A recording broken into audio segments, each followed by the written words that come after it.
Hello, friends, family, YouTubers, whoever finds my videos interesting. We are back today with a speaker, a premium speaker. This is a Focal Alpha 65. It's a friend speaker. He was making music and it just died mid-production. It made a loud screeching sound and then it just stopped dying. So here I start to take off the backplate and so we can have a look on the inside and see if we can't figure out what's going on, because the speaker is getting power, it's just not giving any sound. And yeah, I have checked that. Trust me, I have already checked that fuse, so I know that fuse is good. And that's gonna be more obvious when we get further into the video also. But for now, since you haven't really seen what I done, let's keep on going with taking off the backplate and see what we find on the inside.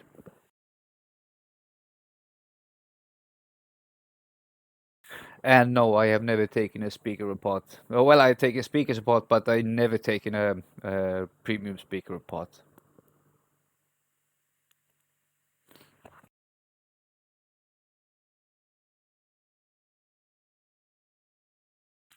So let's take this apart and see what we can find on the inside, if there is anything that's gonna tell us something.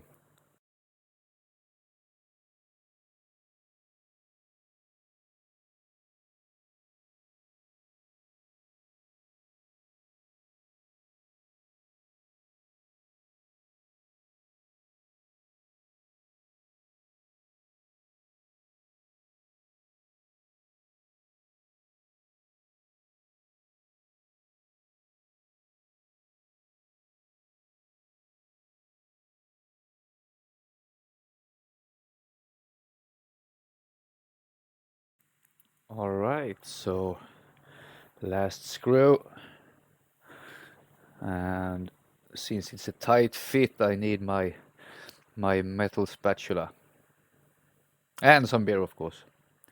Of course, of course, of course. You can't work with electronics without. Of course, you can do it, but I mean, I like beer. And here we go. The back plate is off. And as soon as I get it up, the first thing I do is just give a quick visual inspection to see where all the cables are going and everything, because I don't want to disconnect anything at this stage. This is just part one of the video. There's gonna be another part where I'm doing a lot more, but this is just a quick visual inspection to see first of all where the cables are going and everything, so I'm not accidentally ripping anything or accidentally rip off any contacts, because I don't want that. Excuse me. And here I'm just doing as I said, a quick visual inspection just to make sure that I can have it this way without having to disconnect the cables or anything like that. Of course, I'm gonna have to do that forward on, but I don't want to do that at first if I'm not forced to it. So, yeah, let's continue with the visual inspection.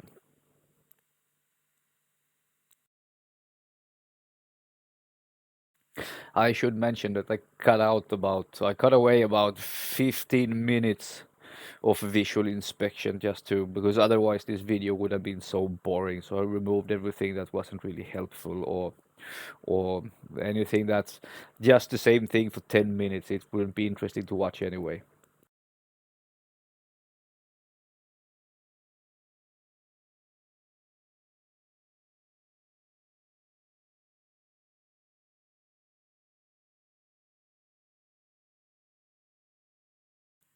Here I'm basically just standing the speaker up so I can have the card and everything standing, and so I can do a. It's gonna be a little bit more easy when you don't need to stand and hold everything all the time. And here I keep on doing my visual inspection. I'm grabbing my flashlight to get proper light and to see if I can see something obvious, if there is any burnt components, if there is any fuses that might have gone. whatever it could be, but the visual inspection is always part one. It's the first thing you do. If you see something obvious, it's usually that. But in this case, I can't really find anything obvious.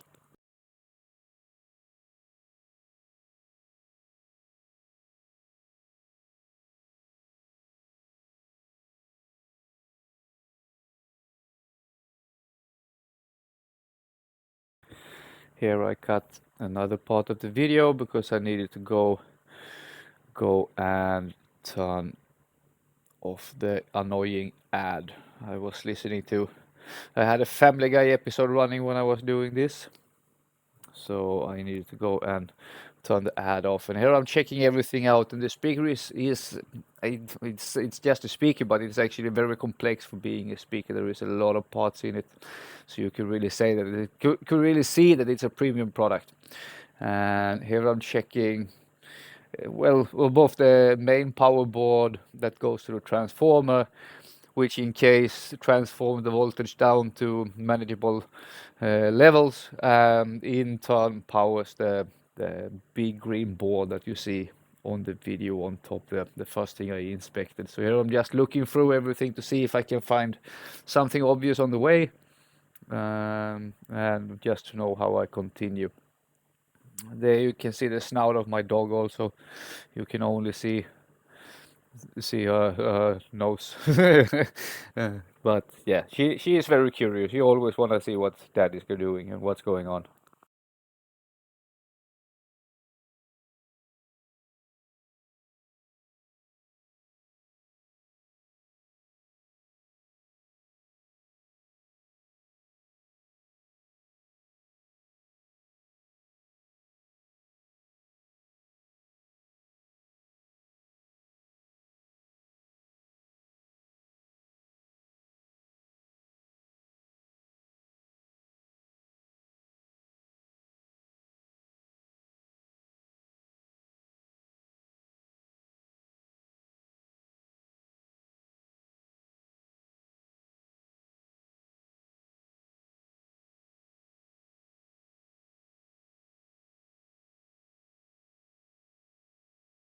Yeah, I stopped the narration by here because you obviously know exactly what I'm doing. I'm still doing a visual inspection just to make sure, because there is a lot of tiny, tiny, tiny, tiny, tiny components on this board. It's so easy to miss something if you don't pay attention. So I rather go over it both 3 and 4 times to make sure that there is nothing obvious that I'm missing. But in this case, I can't really see any burnt or broken parts on the controller board.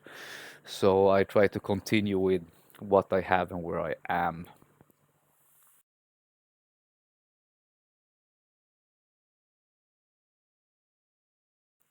And by now I realize that I am not gonna find any burnt parts. There is nothing obvious. There is no burning smells or anything like that neither. So now I'm going to grab a power cable. And here I also cut the video because it took me almost 30 minutes to find a working cable because all of my other cables were wrong. So I had to turn my computer off and take the actual power cable for my computer and plug it in. Oh yeah, you can see my cute mustache there. It's barely existing, but it's there. It's there, but almost. So here I'm trying to connect power, and I turn it off on, and as you see, the red light, the standby light, is actually turning on. So the speaker is getting power. So there is power going at least that far, and that light is connected to the controller board. So one way or another, there is power going that far to the board. So it's something further on, but I'm not 100% sure yet. I'm still just gonna experiment and see if I can't get some power somewhere.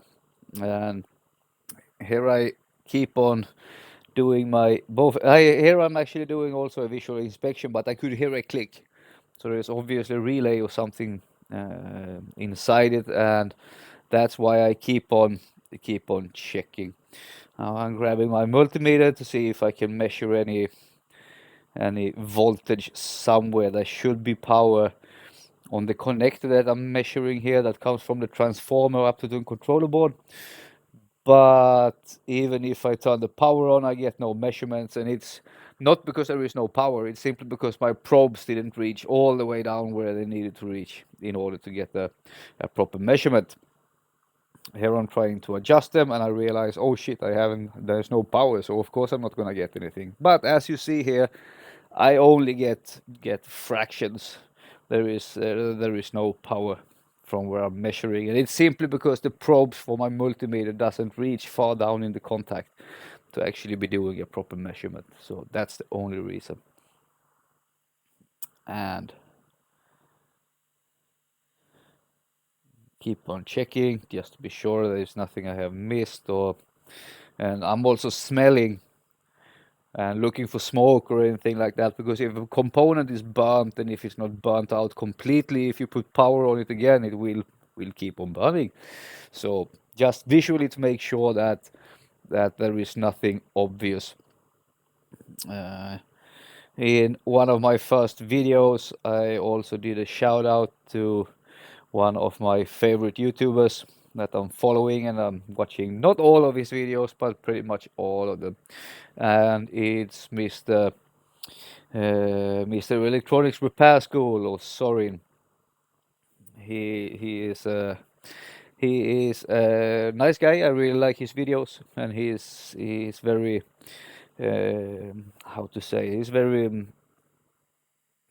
I can't really find the words, but it's probably because English isn't really my first language. I'm Swedish, but I like watching his videos because you learn a lot.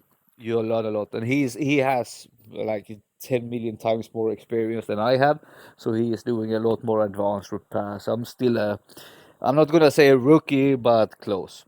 So for me, I mean, I need to start somewhere, and this is where this is where I decided to start. And here I keep on doing the visual inspection, and I'm trying to turn power on and off again, just to see if there is, anything happening, any smoke coming anywhere, where is everything going, which relay is making the noise, why is it making a noise, is it supposed to make a noise? You get it.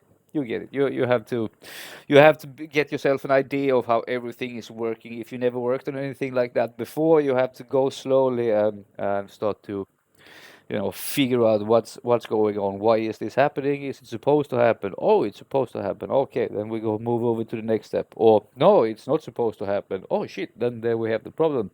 So you have to, especially when you're working on stuff that you have never touched before, then you need to go slow. You need to take it easy. You need to check everything out. And that's also why this is just part one of this video, where I have to come back later, because I know the video is not going to be much longer than 20 minutes, but in total effective time, I spent almost an hour just doing visual inspections and looking everything through. This is still pretty expensive stuff, and even if it's not working, I don't want to destroy it anymore, because I don't know, maybe there is someone else who knows what the issue is. And if you watch this video and you have similar speakers, or if you have worked on similar things before, please let me know so I can have a look and see if it might be that's the issue. Because as I mentioned in the beginning of the video, my friend was making music. The speaker made a loud screeching sound for a few moments. I don't know, maybe a second or two, and then it died. And then there was no sound at all from it. So um, and I'm gonna be honest, I have no clue. I never worked on anything. I worked on electronics, but nothing like this before. So I just want to check. But most of the time when I'm working on a repair for someone, the visual inspection will tell me what the problem is. And I just need to replace that component, no matter if it's an SMD component or if it's a through-hole component. As long as I find what's broken, it's usually just replace that.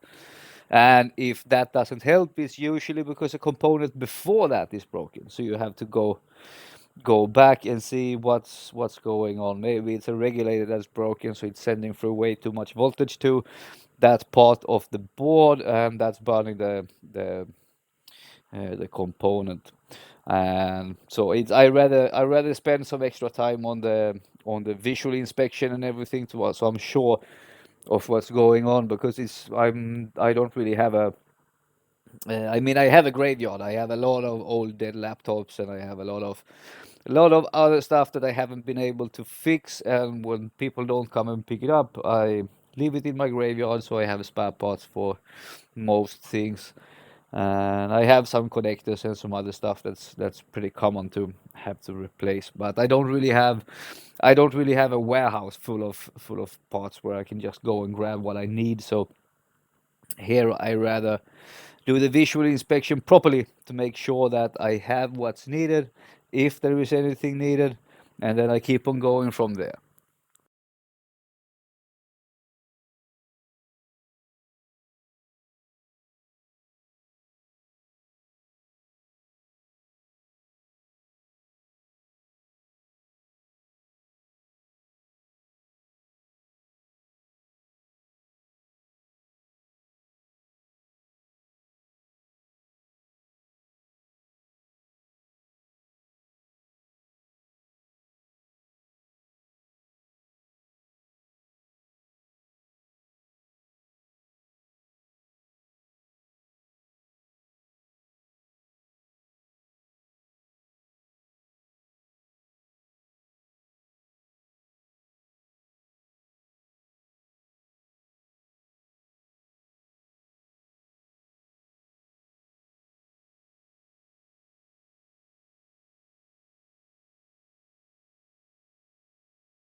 Yes, here I'm showing the transformer. And I really love this because they have printed on the transformer exact which voltages are supposed to go in and which are supposed to go out, which makes it so much easier because now you know the values it's supposed to be, at least by approximation, even if it's not exact. That green cable, I don't know what that's for because there is nowhere to connect it. It doesn't have anywhere to connect to. And so I'm suspecting that they are using the same setup as we are seeing here, but for different models of speakers. So that green cable probably is used for a different model. I'm not sure though. It's just me guessing. But here I'm just checking the power board. There's the relay that makes the click, and a small transformer, some capacitors, and some other stuff to get it working. But I couldn't really find anything that was an issue there neither. And here I'm gonna cut the video again, and we go straight to next step. Here we go. I cut away because it felt unnecessary. There wasn't really anything interesting to watch, so that's why I cut that part out. Here I'm removing the power cable coming from the transformer to the controller board,